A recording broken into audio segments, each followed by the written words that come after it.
Oh, you did For that. yeah, I did it for about 14 years until I got injured again, and and I can't do it anymore. So Yeah, yeah, yeah. And what made you turn to writing? I've just been kind of writing my whole life, writing a lot of poetry and stuff like that, and kind of working on just random stuff and short stories and stuff. And then just one day I started writing screenplays. I found a screenwriter's Bible in Barnes and Nobles and started writing. And what made you pick Long Beach to go to? I'm just curious. Well, it was the only one that really would accept me. I applied to UCLA and I didn't have a chance there. And Are you going for a degree or a certificate or whatever they're calling it? yeah, I'm going to get a bachelor's degree in creative writing. Hmm. Is that a 4-year program? It is a 4 year program, but I've already got 2 years out of the way at junior college. I got it. Got it. And where'd Yeah, you go to junior college? here at Columbia College in Sonora, Oh, California. yeah, yeah, yeah. Sure, sure, sure. Oh my God, what a great story. I mean, that's what I love about meeting people is there's your stories are so interesting, and which is also what that's what makes for being a writer. You get I find I get more of my inspirations and stories from traveling. Just meeting people. That's the best inspiration you can get. Yes, So for anyway, sure. so what kind of writing do you like doing? Well, I've kind of written mainly comedy. I think I write comedy, but I've kind of written, in drama and some horror and kind of just whatever pops to mind. Been working on some scripts. I wrote a couple of soldier scripts, or army scripts. They're kind of outdated now, and the lingo is probably not correct, so they're kind It's of all way out of bounds. revisable. It's all revisable. I mean, Yeah, yeah, yeah. Once you got it on paper, then all you got to do is, just it's do all some research. revisable. And you just keep making it better and better, or making it more what you want to see. All right. And so, like, if I were to ask you, just this is your wish list. I mean, I don't know what your financial, um, situation is, but if I were to say to you, take money off the table, what would you like to be doing in 3 to 5 years? Um, Probably just writing somewhere, maybe a staff job or freelance writing, or just, I'm working on a novel. I'm going to start a novel here pretty soon. So just keep writing. And what would you like to be writing?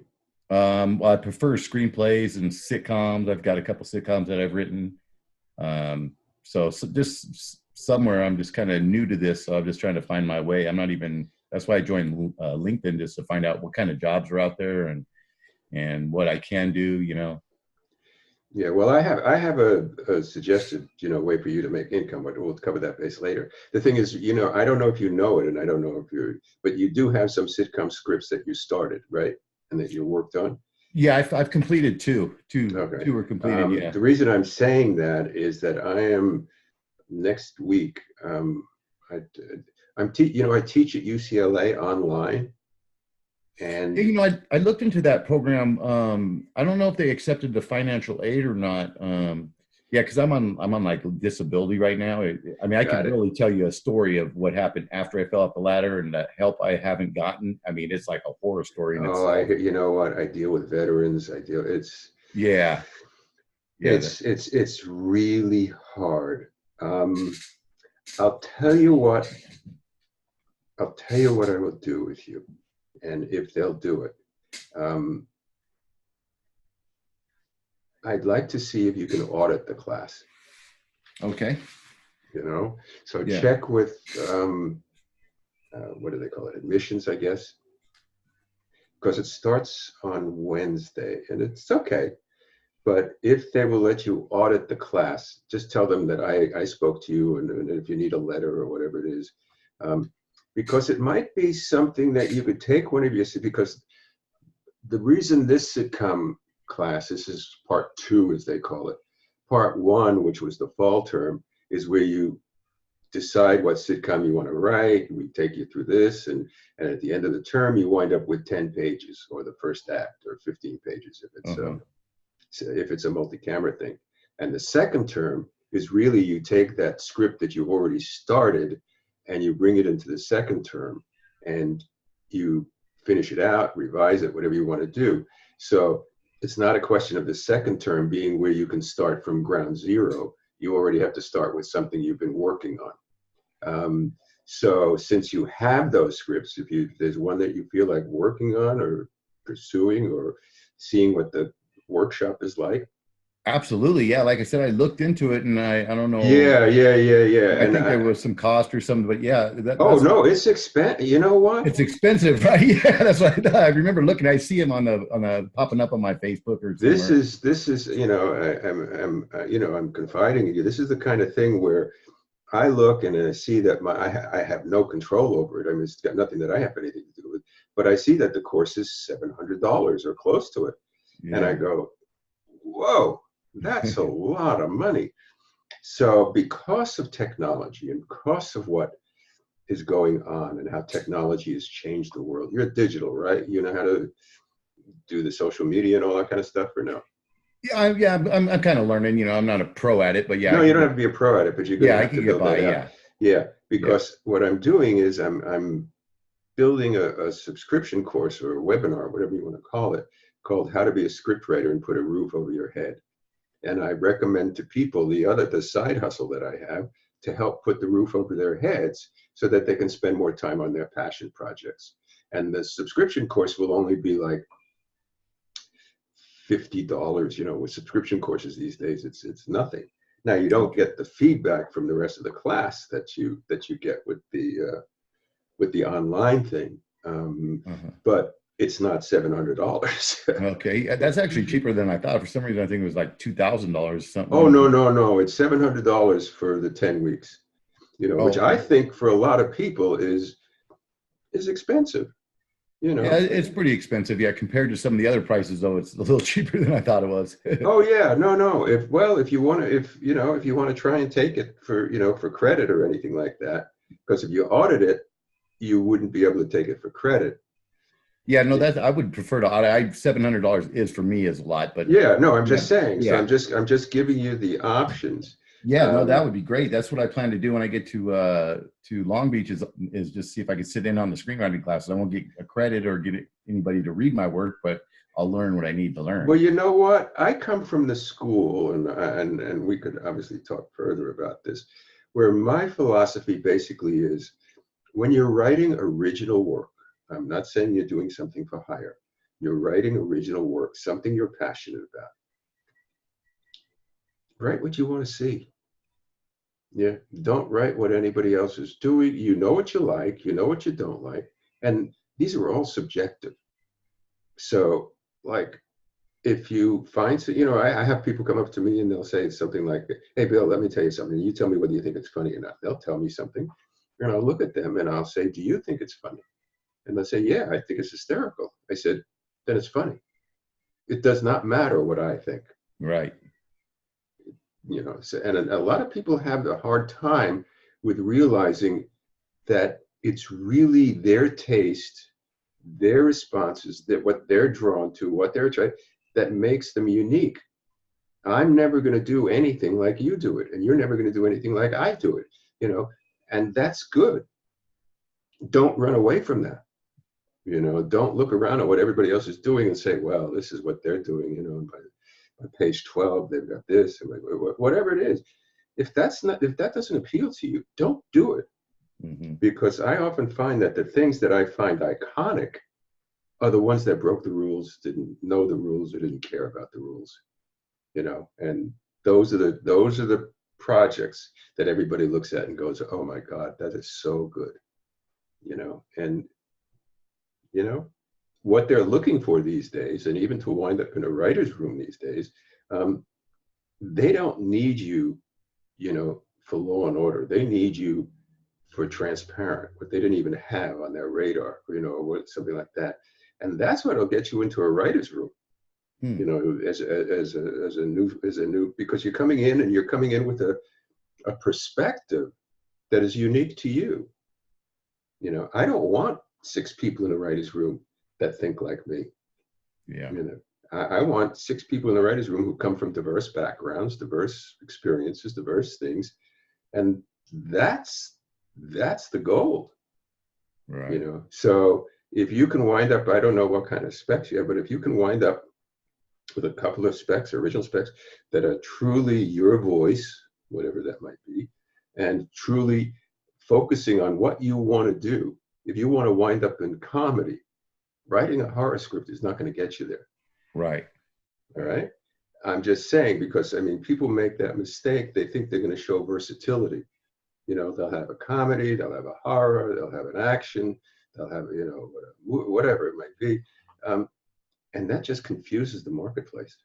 Yeah, I've heard that. Yeah. Just confuses the Say marketplace.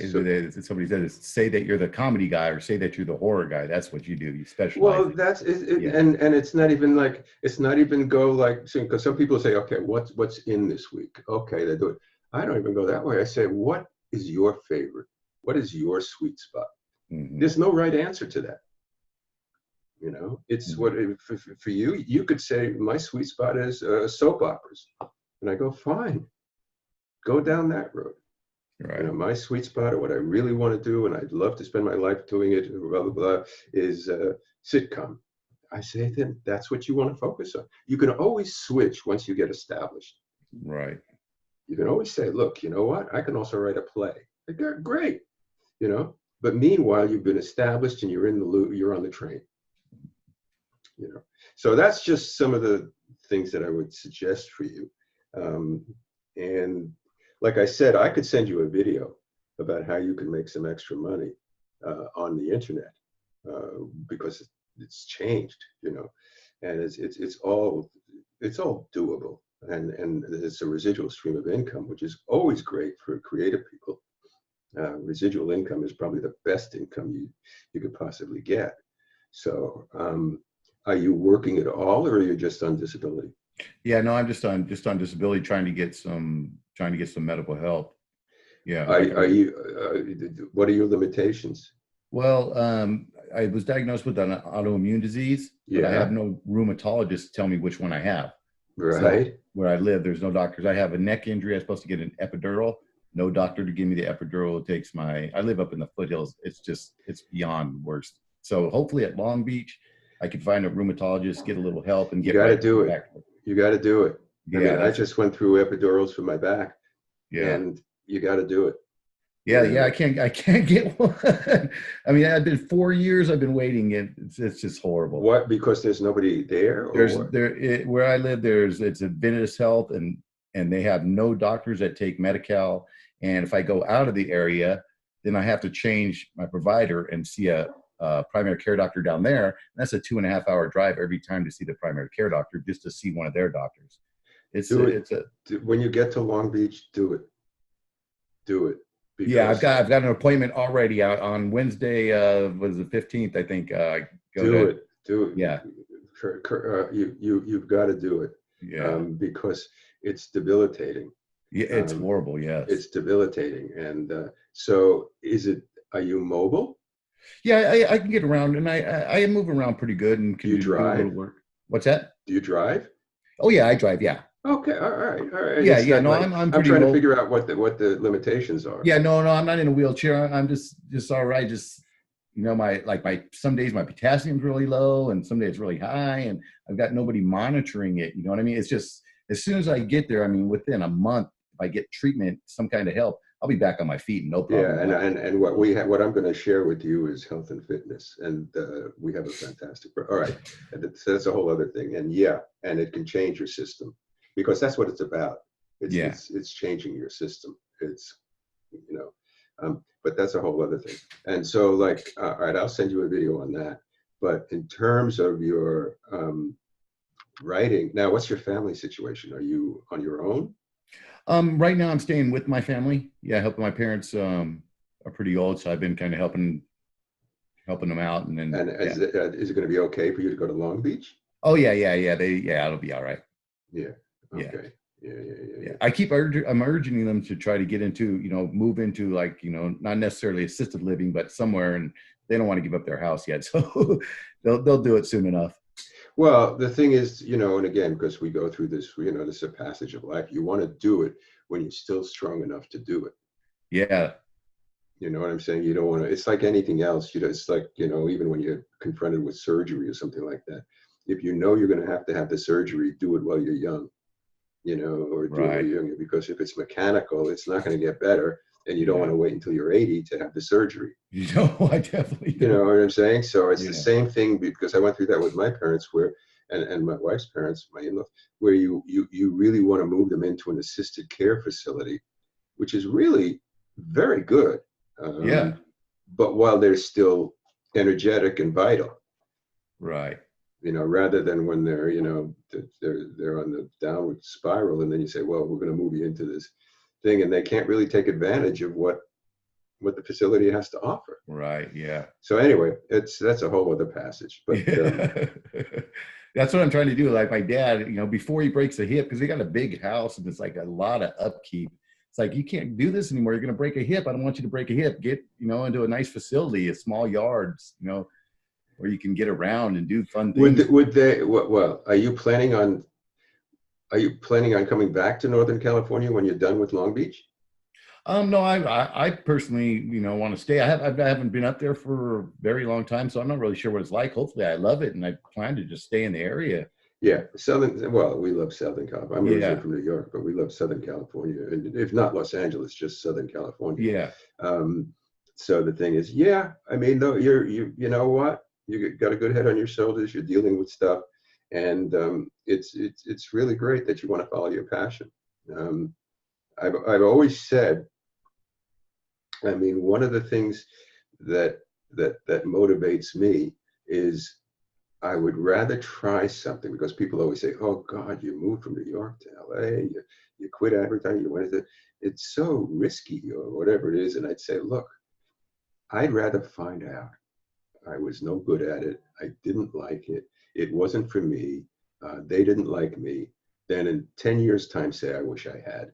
Yeah, I don't want to do that. No, I want to try. I wish I had is the worst possible outcome for me.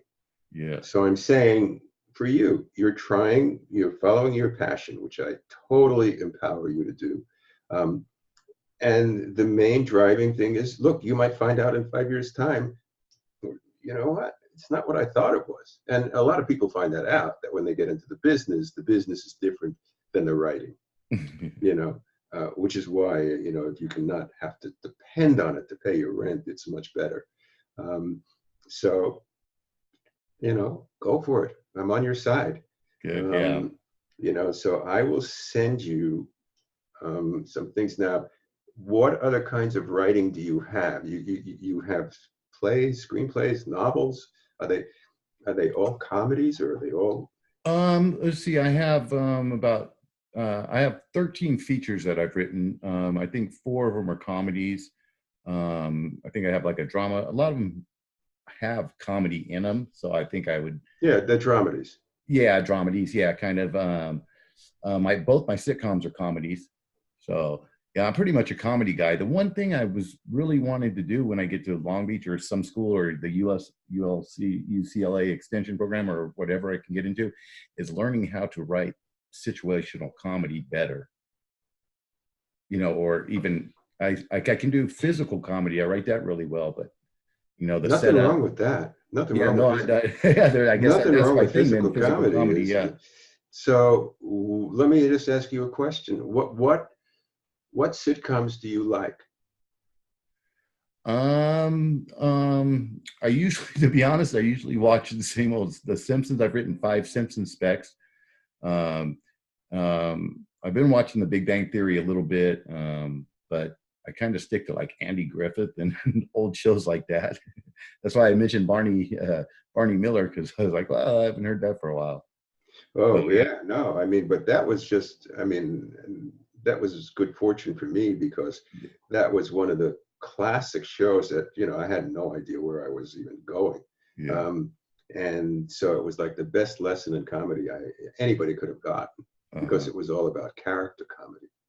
And that to me is like and then you don't have to worry about jokes, because it's all about the characters. Yeah, see, that's one of the kind of things I need to learn about, character comedy, physical comedy, the types of comedy that I can write, and I'll find my spot in there.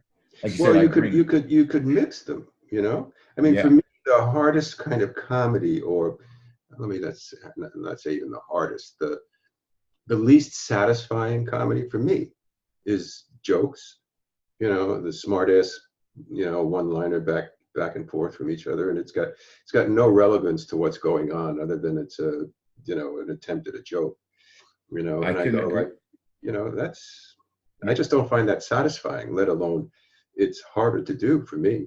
Yeah, that's like 2.5 Men. I watch 2.5 Men, but just the setup insult. I just get so tired of that. Yeah, It's yeah, not even yeah. enjoyable for me. I don't know why people laugh so much. It's Well, it's, there's something for everybody, yeah, yeah, again, yeah, yeah. but you're now in a position where you're creating the template. You're doing what you want. And if you go like, you know what, Pete, that's very successful. I know I could, that people love that and all that kind of stuff, but that's not what I want to do. And you Mhm. go like, this is where you are. Right, You're at that point where you can now do what you want to do, and you'll only get better at it right. as you go along. And truthfully, if you start looking at some of the situation comedies that you like and deconstructing them, which is, I can show you how to do that, you will see that it's a situation based on character. I mean, the best example that I use, because I try to give people examples of what I'm talking about in terms of character rather than joke, is that iconic Jack Benny thing. When somebody comes up to rob him and he says, "Your money or your life," and the guy and Jack Benny goes, "I'm thinking it over," which is indicative of his character, that he's so cheap. It's almost like he'd rather have somebody kill him than have to give up his money. Um, so, and that's what character comedy is. And once you do that, there are a million things, a million situations you can get into, that represent the character. And Neil Simon was great at that, and well, Barney Miller was great at that. Barney Miller was all kind. Matter of fact, the guy who ran that show, and like I said, my first lesson, if he saw a joke, out it came. Yeah, he wanted nothing to do with jokes. It was about the old guy, married for 50 years to the same woman. It was about the Asian guy who was a gambler and always betting on horses and whatever it might be. And that creates the comedy. It's these characters. So anyway, but that's a whole thing. But yeah. So the sitcoms that you've written, okay, are they situation comedies or are they character comedies? Or not that you have to stick with them, because we always can change. Yeah, I think I build character. I think I would lean more towards characters, and like characters, physical comedy. I think that's definitely not the one-liner jokes. Yeah, Yeah, definitely I would. characters. Did you? And I'm not selling it. Did you ever take a look at my book, Automatic Pilot? No, I haven't had a chance to look at that yet. Because there's an ebook on Amazon, which is like $4, Okay.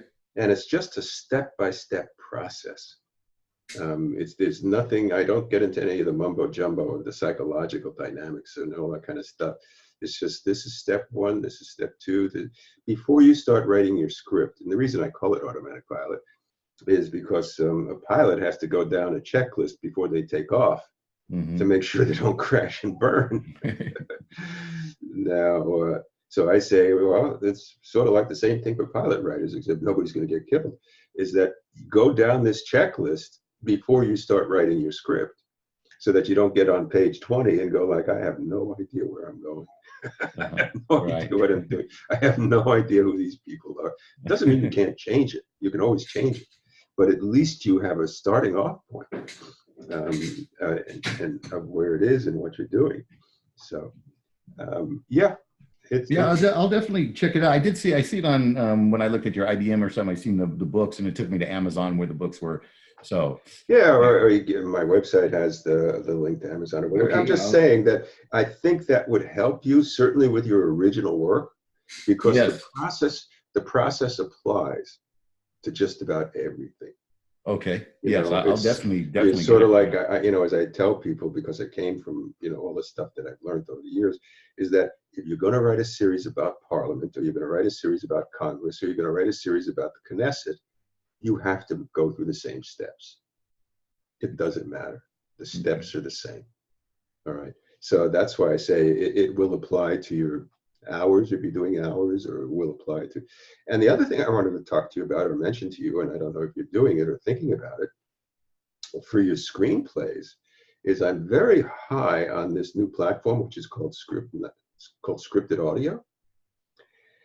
We used to call it radio, all right? And what it basically is just audio productions, like the old time radio shows. And because I taught it, actually, I can send that to you too, because I did a seminar at the WGA on scripted audio, and they recorded it. So I could send you that link, because you could take one of your screenplays and adapt it to a radio show, you know, and or a radio series. And it's much more doable, much less expensive, you know, you almost do it for nothing. I mean, you know, and it's also demographic proof, because in that, this is all stuff that I learned by just getting into it. It's like actors and actresses who are, you know, getting to be 40 and 50 and stuff like that. They're getting fringed out of the market or fringed out of the opportunities. Same thing with writers. There's no problem with scripted audio. You know, so you can get named actors and named people to do your radio shows or scripted audio shows. And there are many, many celebrities and stars and who are having their own production companies to do scripted audio. And the interesting thing about it is, historically, the radio shows of the 30s and 40s, which there's an app called an archive called Old Time Radio, which is so much fun to listen to. It's all, you know, it's The Shadow and Dragnet and all those shows. Those are the shows that got picked up and became the TV shows of the 50s and 60s. Every one of them, right? So what's happening is reverse engineering. People are going back and saying, let's start by doing a radio show. I call it Back to the Future. And let's start by doing a radio show. And those things are now being picked up by television and movies. And there are many series on that people don't even realize started as a radio show or started as a scripted audio show. So it's another way to get exposure for and proof of concept, the proof of, you know, viability for the other platforms, you know, because they're looking for material everywhere. So that's just something else to think about with work that you've already done. Yeah. You know, so I will say, I've never heard of that. So yeah, I'll look into it. Most people haven't. Yeah. Which is why I latched onto it. I was like, you know, I love how technology is changing the world. A lot of people don't, but I do. And I try to stay abreast of what's going on, because I just find it fascinating. And we're just at the beginning, you know? And so, like, I remember it came about because about 3 or 4, maybe more, 5 years ago, we had Amazon Audible books and Amazon self-publishing come out to the WGA to do a seminar on self-publishing. And one of the things the woman told me, who was in charge of the audiobooks, said, she says, you know, our business model is not going to be just audiobooks. We're really looking towards this thing called scripted audio. And, you know, that's what we'll be distributing in addition to audiobooks. But that's a great platform, because once it's online, which it is, it's global. Yeah. All right. So the possibility for exposure around the world is enormous. And people say to me now, because when I talk to them about it, they say, oh my God, I could listen to that while I'm in the car. Oh, I could listen to that while I'm at the gym. I could listen to that while I'm shopping. So it really is a very, very viable platform, and one you can do anywhere. You know, one you could do in Long Beach, one you could do in San Francisco, one you have done, because it's not that complicated.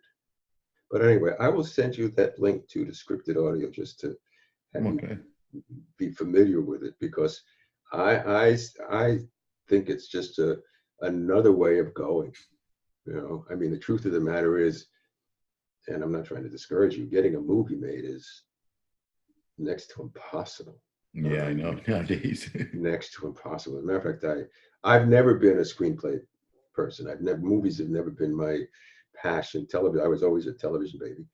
But the thing is that it's just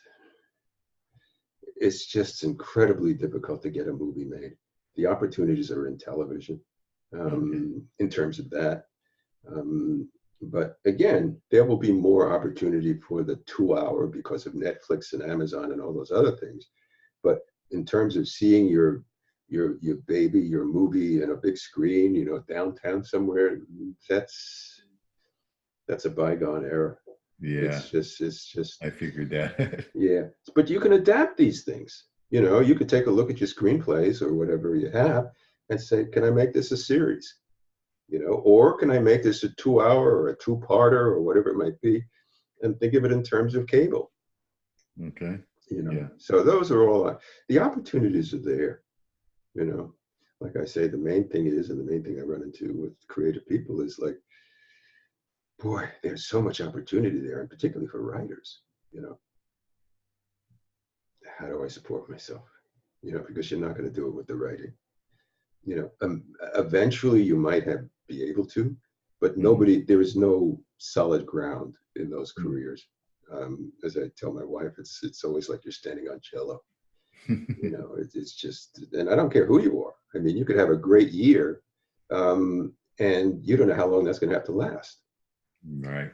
You know, so it's those kind of things. And I also find, just for myself, if I'm sitting down to create something, and I'm not thinking of who am I going to sell this to, who can I get this to be in it, who's going to mean anything, who's going to help get it made, and I'm just writing it because I love it and I want to. It's a different process. It's a different process, and it's so much more freeing. You know, when I don't have to think, oh my God, if I don't sell this or sell one of these things, you know, how am I going to make the car payment? You know, I mean that. You know, that's just a great burden taken off your shoulders as a creative person. Really, it's a different process. So that's about it. Is there anything that I can help you with in specific, or any questions? Or No, that's actually been very helpful. I agree with you. I just write like for fun. You know, every once in a while I'll dream, hey, I'm going to see my movie, you know, up, and everybody's going to go see it, and I can take my family to go see it. But I know those days are really pretty much dwindling. But I'm going to start focusing more on the television. And I'll look into the audio and everything. And I definitely will look into the UCLA audio to audit it. yeah, audit. Yeah, audit the class. And the class is writing the sitcom pilot part 2. Okay. And it starts, I think, January 8th or something like that. You know. Okay. You know, I'll look right into that. Yeah, that would. I mean, that anything like that I can get into, or you know, anything, you know, that helps me learn or something. Because I have no, you know. Well, it's not even that. It's the discipline. Okay. It's the discipline of every week having writing, and yeah. and well, we do it in increments, but it's also getting the feedback from others.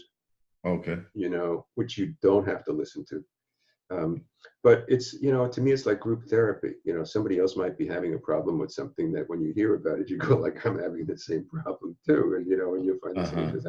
So, yeah, just let me know and if, like I said, if you need, if they ask you to get verification from me or something like that, just tell them, yeah, okay, I'll give it to you. I'll give it to you, you know.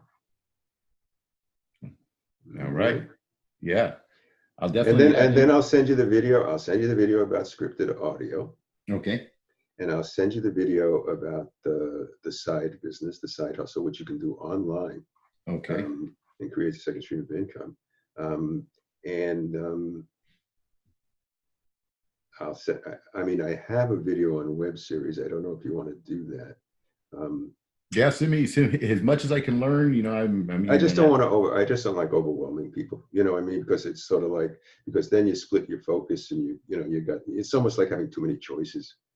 You know? Well, yeah, that's one of my problems. But yeah, no, I would just focus on one thing at a time. But if I have them, so I'd be happy to do all that stuff with you. Okay. And you don't have to worry about taking notes because this has been recorded, and I'll send you the recording of this. Oh, fantastic. That's the thing I love about Zoom. It's got a built-in record. Yeah, I'm glad I just learned how to use it just in my last class. You started doing the Zoom meetings. Yeah, Yeah, yeah, they're yeah, yeah, fantastic. Yeah, it's yeah. great. I use it all the time. I Ah, live it because we work 6 countries from our kitchen table. yeah. That's the technology, and it's on Zoom, and so I certainly will, you know, give you whatever support I can give you so that you Ah, get thank you. so that That's so that fantastic. you get your shot. I mean, that's what it's about. Yeah. You I'm know, gonna keep going until I get one. That's for sure. that's Nothing your will stop shot. me. And you know what? If you're a writer, you're the first link in the chain. Yeah. So just come up with something that they want, because the thing too is when you come up with a script or you can also put elements to it. You can now try and get an actor attached to it, or a director attached to it, or an actress attached to it, and which will give it more value than just saying, I'm going to send this over to Netflix, or if I even can Yeah. send it over to Netflix, because you're now sending it over to Netflix with Josh Brolin attached to whatever it might be. Mm. And it's a different project, Yeah. different project. And do know, and I think you do know, that your spec script is your wish list of how you want to see it done. The chances of it getting done that way. Yeah, I believe I've read, but I've been reading a bunch of scripts. And, But that's yeah. why I say this is your shot to do your wish list, Okay. because it's going to be compromised from there on out. Uh-huh. But you could be in on that, Okay. that negotiation, as we call Okay. it. So And let me ask you this: what's your take on like having just hiring readers to read your thing and getting feedback from them, or I mean, is that just like a waste of money? my attitude is, if you're writing from passion, if you're writing because you're writing what you want to see, Uh-huh. okay, if you want to have somebody proof it or something like that, say, look, this character, I don't understand this guy. And this is the way I critique things too. I never tell anybody what to do, because I want them to do what they want to do. Mm-hmm. All right. And that's the key. And the key is that you do what you want to do. But I might say to somebody, you know what? If you think that the sister and brother are enemies or not getting along or adversaries, I'm really not getting that. I mean, I haven't really, you might have to strengthen that somehow or make that more apparent somehow. All right. And then you figure out how to do it if you agree with it. And if you don't agree with it, leave it the way it is. Yeah, that's what I've done with most of the feedback. Yeah, I'm saying. So, but you can send it to readers and they'll turn it into what they want, and they'll tell you Right. like, well, no, this is a guy. What would happen if you made it a woman? Well, that would be then your script. You Right. know, So again, it depends on what you mean by that. I don't really subscribe to and that's one of the issues I have with writers groups. Not that you shouldn't be in one. I'm not suggesting that, but they have a tendency to tell you how they would do it. And I'm not interested in that.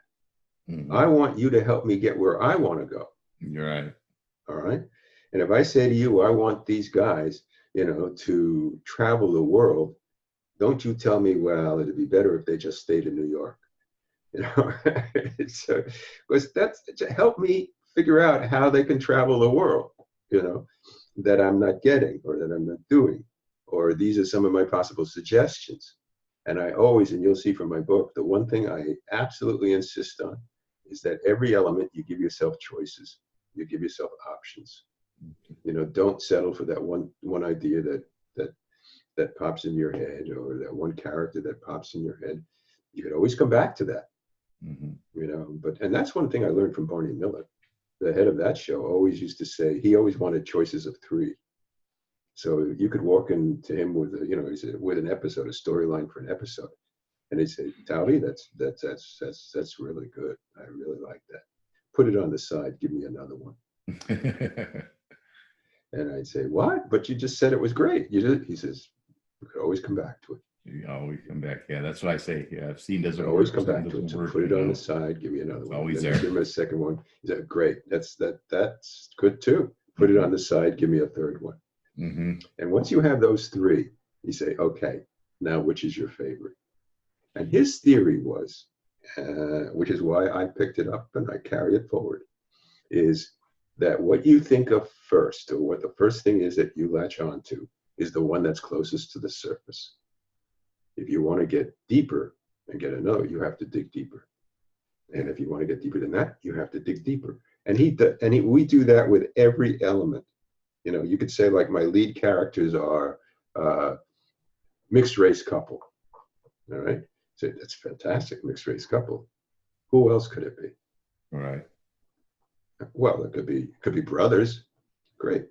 Who else could it be? Oh, it could be a father and son. You know, great. So give yourself choices and options, because each time you pick one of those, it will change your entire project. Right. Yeah. You know, and if you set it on location, a lot of people go like, well, series is naturally set in Los Angeles. And I say, oh, that's great. I mean, Los Angeles, I mean, most things are done here, right? Where else could it be set? Hmm? Where else could it be set? And they'll say, oh, I don't know, Miami. Well, as soon as you say that, it changes the whole series, you know. And you say, okay, where else? And Montreal, okay, it changes the whole series. So that's why and you'll see it in my book. Each step and each element you go down, um, it's giving yourself choices Mm. and not just settling on because the time to do it is before you start writing your script. That's the time you start doing that, because if you do that once you start writing your script, you're in deep doo doo. The thing is that, you know, but those are all things you can think about or adopt or not adopt or try, um, and nobody has to see it. Right. You know, you're just doing it for yourself, and you see which one you like better. You know, or which one makes you laugh more, or whatever, or you know, what do you think that? So that's it. Well, it's been nice catching up with you. Yeah. Yeah. That's actually what my drama teacher told me. We had to.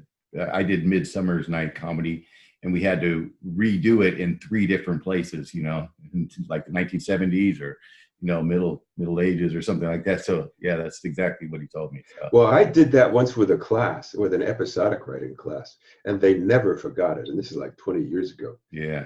I had them, um, I said, I'm going to give you a situation. All right. A guy walks in with explosives strapped around his waist, threatening to blow himself up. I want you to write that scene or those scenes as a Law and Order, as a Simpsons, as a Veep, you know, and as a General Hospital. Same scene, same setup, same everything, you know. And they go, wow, that is really, I that would is love to really, do stuff like that. I love challenges like that. well, that proves it's all about execution. Uh-huh. You know, as I point out to people, there's a series called Modern Family, which you might be familiar with. Yeah, I've watched a lot of the shows on TV. I just don't Yeah, tune but I'm in just all the saying, time. Modern Family is one I say you can take that same setup, the same characters, the same everything, and do it as a soap opera. Hmm. It's your choice. When you're creating it, it's your choice. Now, I'm glad they chose to do it as a comedy, but I'm just saying that's not the only choice it could have Right. been in terms of execution. That's Right. why the idea is the tip of the iceberg. You know, it's the execution where it really gets done. Yeah. So anyway, all right. All right. Thanks, Good Bill. I discussion. really appreciate it. That was great. Okay. Yeah. Well, have a good rest of the holiday, I guess. And a happy Yeah, 2020. I'll enjoy my time before school starts and get to When are work. you down there? I'll be heading down on the 12th, and yeah, I'm actually just staying in the dorm for the first semester. And, won't have a car, so just going to focus, just write all day long, write. All I'm Yeah. going to do. Looking forward to it. We'll also have a life. Yeah, well, I'm sure I'll have a life. Or have a life, Yeah, because you well, know mainly what? I'm going to work on my life will be getting my health back so I can get back into a life. You know what I mean? I wish that, yeah. Yeah. And like, We know some people down there. Do you have referrals to doctors and stuff like that? No, I just found I've got the school that might advise me, and then the healthcare center there, and I just found a random, primary care doctor, and we'll see where it goes. I'll just have to fight. Well, You just got to keep fighting. well, you could also go on social media if you want, Okay. and you go down into Long Beach and stuff like that. People living in Long Beach, and ask for referrals for Oh, that's a good idea. Yeah. yeah, or any. I use that for everything. Okay. I mean, the social media. I mean, the internet is such a source of everything. I mean, my two favorite words are Google it. And you'll get local referrals. I didn't they're even even think of that. That's great. Good well, idea. Yeah. think of online for everything. I mean, one of the Okay. things that we have locally here, and I don't know if they have it in Long Beach, is a site called Nextdoor, and it's all localized to. You might check it out. It's called Nextdoor, but Okay. they're all localized. So there might be a Nextdoor Long Beach, kind of a thing, Yeah, or I'll look wherever. into it for sure. Yeah. And you just go on there and say, look, I'm looking for an internist, or I'm looking for whatever. Right. You got any recommendations? I'm new in town, whatever. And Okay. people are only too happy to help. Yeah. All And then right. you check out the referral. Yeah, you verify. And somebody pointed something else out to me. It's always better if you get a referral from a doctor about a doctor Oh yeah. than than a patient about a doctor, Okay. because the doctors know. And if a doctor gives you a referral, that's a better referral. But anyway, you can do all that. All right. All right. Yeah. All right, That's my great. friend. Thanks very much, Bill. I appreciate it. My Appreciate your pleasure. time. Take care. Take care.